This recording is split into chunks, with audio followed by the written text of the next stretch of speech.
This is the Global Podcast Network, where executives and professionals connect, share, and inspire. Stay tuned for the conversations that drive success.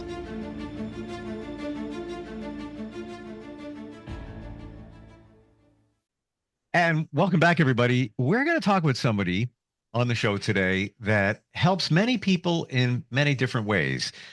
First of all, he's got a practice that offers mediation in all different areas. Could be divorce, family mediation, elder mediation, but at the same time, also offers counseling and therapy for many different things. Could be family, could be marriage, could be anger management. A lot of people going through depression and anxiety right now. He supports with that as well. He helps everybody anywhere in the United States, potentially, or anywhere in the world. And it's great to have him on the show here. Gary Santucci joins us. Hey, Gary, how you doing? I'm doing well. How are you doing, Steve? Very well, very well. I have to tell you, when I heard we were going to talk to somebody that specializes in mediation, my first thought was divorce mediation, because you always hear those two words connected together. And we'll get with that. We'll dig a little bit deeper into that today. But when we talk about family mediation and we talk about elder mediation, can you give us kind of a look at those two categories? The family mediation has a lot to do with, basically conflicts that arise. And, as you know, many family members can have conflicts, sometimes ongoing. So mediation is an opportunity to put together an agreement that is mutually acceptable to both parties, or multiple parties for that matter. Elder mediation is dealing with people that are obviously in the latter part of their life, and how are families going to navigate all of the particulars leading up to, for example, when the person passes away, how's that going to result in, again, a fair and equitable arrangement so that all parties walk away with a degree of satisfaction. Mediation is, I think, the best vehicle because it gives everybody an opportunity to have input into whatever decisions are made. Let's look at that for a moment. Elder mediation. How do you know in this situation that you need a mediator? I think if there's disagreement among parties, I think that would be a good first step. Somebody that is not part of that arrangement can have a more objective view of the situation. I think that if you're involved in that, very difficult sometimes to be objective about your involvement and what's best for you and what's best for the other parties. Would you say many families in the elder situation should do mediation just to make it smoother? There are those isolated cases where everybody's all on the same page, everything's fantastic. Let's be honest, it's rare. Sure. Would you say that that could be impactful to do elder mediation anyway, just to make sure that everybody, it's almost as if you're in the, you're the quarterback in the game, so to speak. I think it's one of the best ways of reaching agreement because in mediation, the mediator is going to give each party an opportunity to express their views. Sure. And also to come up with ideas and suggestions that maybe the parties haven't thought about, which could easily then resolve in a mutual agreement. So sure. I think that's a very positive thing too. To your point right there, would you say it's impactful because you may give a view of something, let's say in the elder situation, that the family didn't even think of, and potentially that could save them a lot of money? Absolutely. Absolutely. And a lot of heartache, could do away with a lot of potential conflict as well. Money is very important in these things. There's no doubt about that. But I think the emotions that arise from these things are very, very important to be able to deal with as well. Well, I take a guess, but I would think I'm probably in the zone when I say in the elder situation, money is the number one challenge. Money and assets. Would you say that's what's going on here? I think that's a fair statement. Okay. Definitely. I think money is important in most mediations. Would you say that it usually comes down to money in most mediations? Yeah, I always thought, for example, like in divorce mediation, okay, they say that divorce is about children and money if you have children under Yes. 18. Okay. Yep. Children and money, not necessarily in that order. So Gotcha. I think it is money mostly. Mhm. I'm Yeah. I'm I'm Who's guessing gonna in the get what and how much is one party going to pay the other and so on and so forth. exactly. Yeah, Yeah. and it can run deep. You can get into the weeds in terms of Oh yeah, salary and all of that. Um, when we look absolutely. at family mediation, um, yeah, maybe money's involved there, but I'm thinking usually there's a conflict. Yes. And the conflict, can run very deep. And like I said a few minutes ago, the emotions play a big role in how people behave in these situations. So if your emotions are very strong, and I will say that these emotions most of the time are very, very strong, Hmm. and there's not a whole lot of flexibility, then mediation would be real difficult. So mediators really encourage flexibility in negotiating any kind of agreement. I'm intrigued. How does one become a mediator?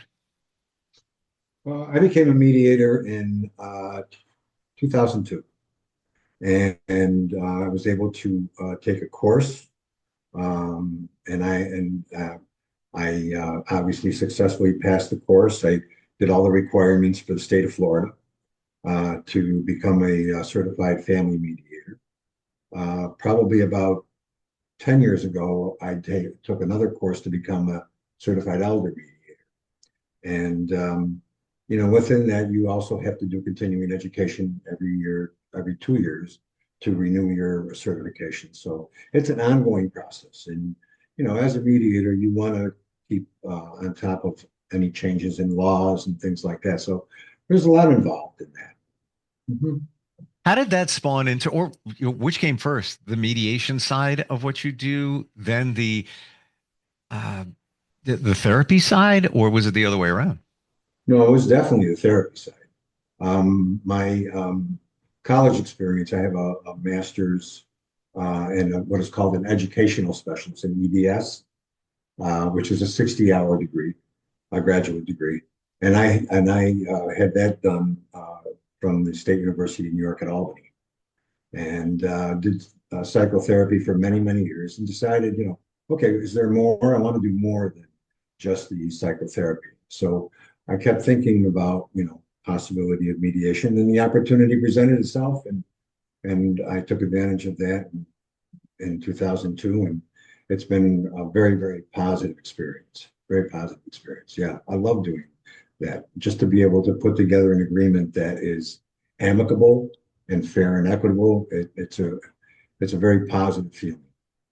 Yeah. I detect that in you, that it is truly your purpose, that you're here to serve. You just want to help people. You want to minimize any kind of strife and negativity, which in these situations, it presents itself. It is. It's part of life. Yeah.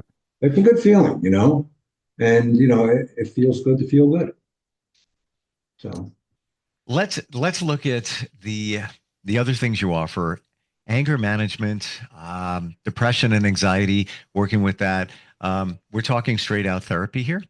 yes, yeah, individual or marital couple therapy. Um, Depression and anxiety are strong in not just in this country, but in the world. A lot of things going on that create depression and anxiety, create worry, uh, and from that can also create a lot of anger. And there's a good amount of anger going on today. Mhm. Family anger, social anger. There's just a lot of anger happening, unfortunately. Would you say in working with people that the amount of anxiety and depression really escalated after COVID? I think it was more apparent after COVID. I think that it's been around for a very long time, and I think COVID brought it out and put it out there so that more people were aware of it. There was more talk about that. There was more emphasis on mental health, and I think that's obviously a great thing. More people are in need of mental health. Sure. And so if there are resources available, then more people can benefit from that. And I hope that there's more resources available. And more people are open to talking about their mental health. If you went back 20, 25, 30 years, Right. saying those two words would be the Yes. complete opposite the way it is now. People would look at you like, oh yeah, somebody had a little problem. Okay. And you would bury it. You wouldn't talk about it. Now, when you say, Right. hey, listen, I'll catch up with you later. I have an appointment with my therapist. It's like a badge of courage that you're wearing because you're realizing that, hey, you need a little bit of help. We all do. Today, I think it's very evident about that kind of thing happening before, like you say, 20, 30 years ago. I think there probably was a stigma attached to that. Yes. My goodness, mental health. What's wrong with you? What's wrong with you? So I think that's changed. And I think that people are much more open to wanting to improve their mental health. We have a responsibility. All of us have a responsibility to our physical, mental, and emotional well-being. Okay. We're the only ones that can do that. You have to be able to if you want to be healthy, you want to be healthy in all three areas. Let's focus on divorce mediation. I got to believe that's probably one of the most prevalent types of mediation today, and probably what you deal with. Um, can you walk Yes. us through that journey? Let's say a couple has decided it's not working out, they're going to get divorced. Uh, they could get attorneys, Hmm. they could get a mediator, they could get attorneys and a mediator. Um, Give us a few of the different scenarios and how the process might work. All those scenarios are relevant. Some people just use attorneys without mediation, okay, and are able to reach an agreement. Some people do not use attorneys because it's much less expensive using mediation and being able to come up with an agreement because it's basically sometimes a very simple dissolution of marriage. There aren't many assets, or the assets have been divided fairly and equitably. There are no children, so it's pretty much cut and dry, and that's an easy kind of mediation. Oftentimes, you have attorneys and a mediator. In fact, I live in just outside of Fort Lauderdale, Florida, and in Broward County, all of the family court judges, they assign mediators. They want the parties to go to mediation Wow. and be able to come up with their own agreement. Judges would prefer not to be the deciding factor. How interesting. So, it also saves money, number one. Number It two, does. Hmm. Hmm.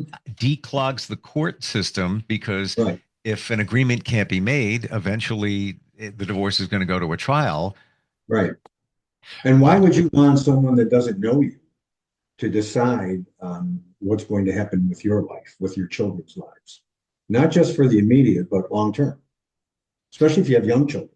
Sure. Sure. And the judges are so busy that Absolutely. it's Overwhelming. Overwhelming. it's they got to take that entire lifetime together.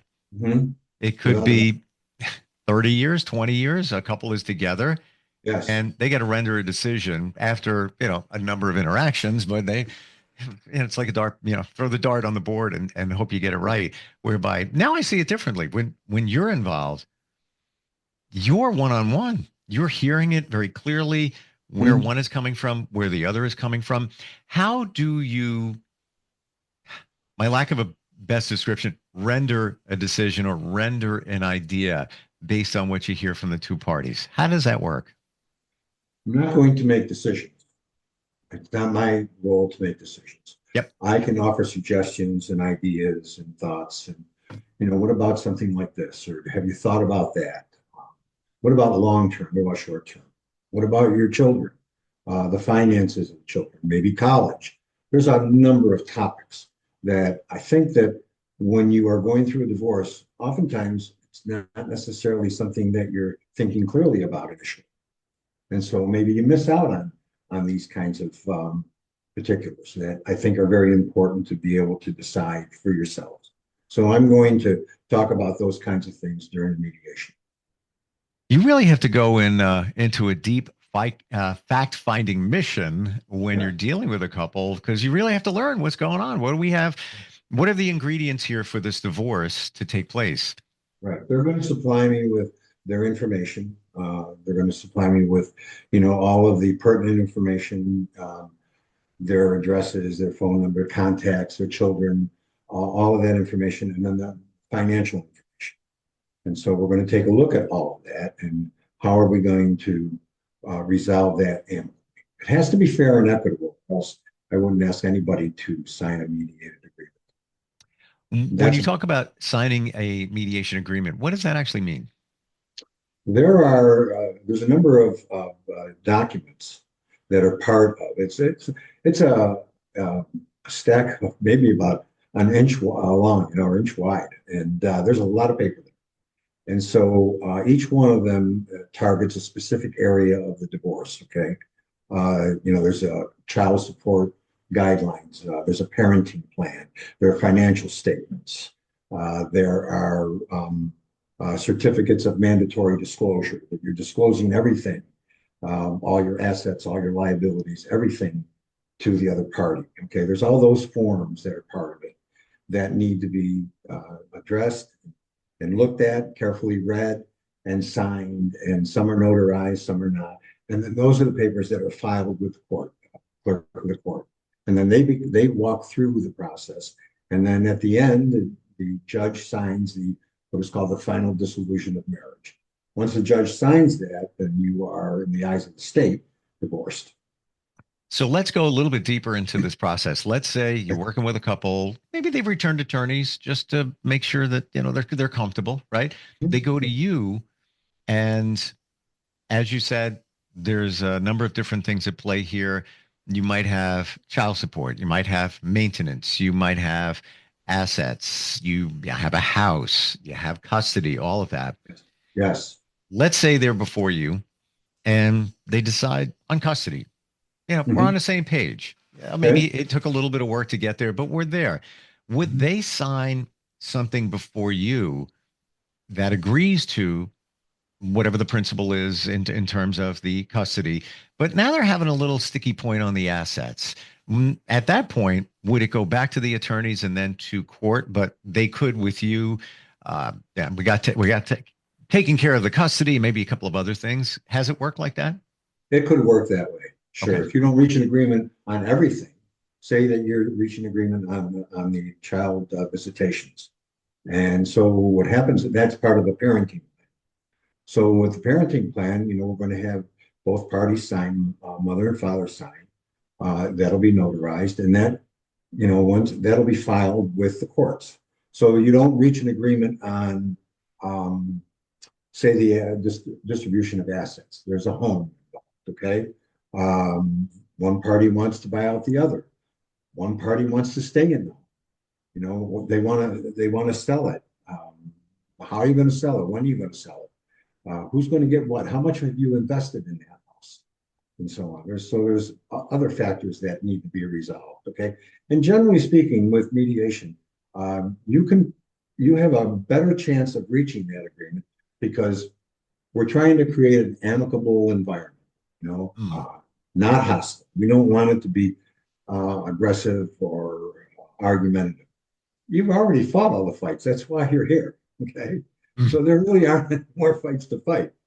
And so if we can have that be part of the process, it's much, much easier to reach that agreement. And it's empowering because, you have contributed to your agreement. This is about your life. And so if you have that ability to create that agreement and you can be comfortable with that agreement moving forward, that's very empowering. Rather than have someone else who doesn't even know you decide for you, which to me is very scary. I'm refreshingly surprised about South Florida and the system where it automatically goes to a mediator. Did you hear that right?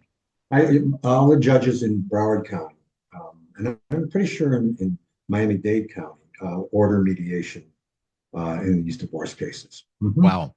Yeah. And if it doesn't work, I would assume it goes back to the court. It does go back to the court. And some judges will order mediation again. They'll continue to attempt to resolve the differences. If it can't be resolved, then ultimately the judge decides. And there's a lot of costs in that. There's court costs, there's lawyers, it goes on and on and on. So divorces can be very, very expensive, 150, 200,000. I've seen even more. Okay. Mhm. Whereas mediation played a mediation for probably under $3,000, Yeah. which is comparatively speaking, a no-brainer. In New York, I'm aware that when it goes before a judge and there isn't resolution, it's gone back and forth, it can potentially go to a magistrate, which I understand is a retired judge. Mhm. Now, I don't know if that's a form of mediation where, they're not going to necessarily render a decision, but it's sort of like a referee, if you will. If you're in front of a judge or a magistrate and they're rendering a decision, you're not. Okay. Right. So you want to, like I said, not lose the capacity to make your own decisions.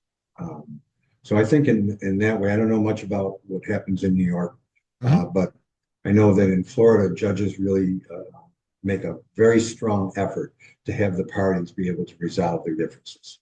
And if they can, that Yeah. again, it's very empowering. So. What's your advice for somebody listening, watching, who is embarking on the divorce road? What's your initial thought there, having dealt with many, many, many couples in this process? I think it's important to have a plan. We're not going to just wake up one day and say, okay, I'm going to get a divorce and start the process. I think it's important to have a plan, to think it through as far as, okay, what does this look like to me? What does it look like to be a single parent? What does it look like to be a single parent raising children? Maybe half time, maybe having your children just every other weekend, depending on the circumstances. Okay, what does that look like to you before you really think it through as far how do you want to proceed? Do you want to use an attorney? Do you have the financial means to extend this, because it could be a long-term process? Or do you want to get this over with really fast? You have talked to the other party, you've agreed on so many things. Let's just get this over with. We agree that we don't want to be married any longer. We want to move on with our lives. We feel that mediation would be the best process, the best process for us and for our children, or just for us as a couple, to move on in that environment. And I think that happens a lot. Mhm. One thing here, Gary, that opens my eyes is that you open the eyes of people that you work with. Let's say it's on the divorce side, where they might not necessarily see it, but when they have attorneys and they're not using a mediator, the attorneys are doing what they want to do for their client. Also, they're compensated. We'll leave it at that. Yes, Where you're in the middle. So right, your best interest is both parties and the couple. right. The most important part of a mediator is to remain neutral. Yeah. Yeah. Whereas an attorney, if I'm representing a certain party, I'm going to fight very hard to get the best deal that I can for my client. As a mediator, that's not applicable here at all.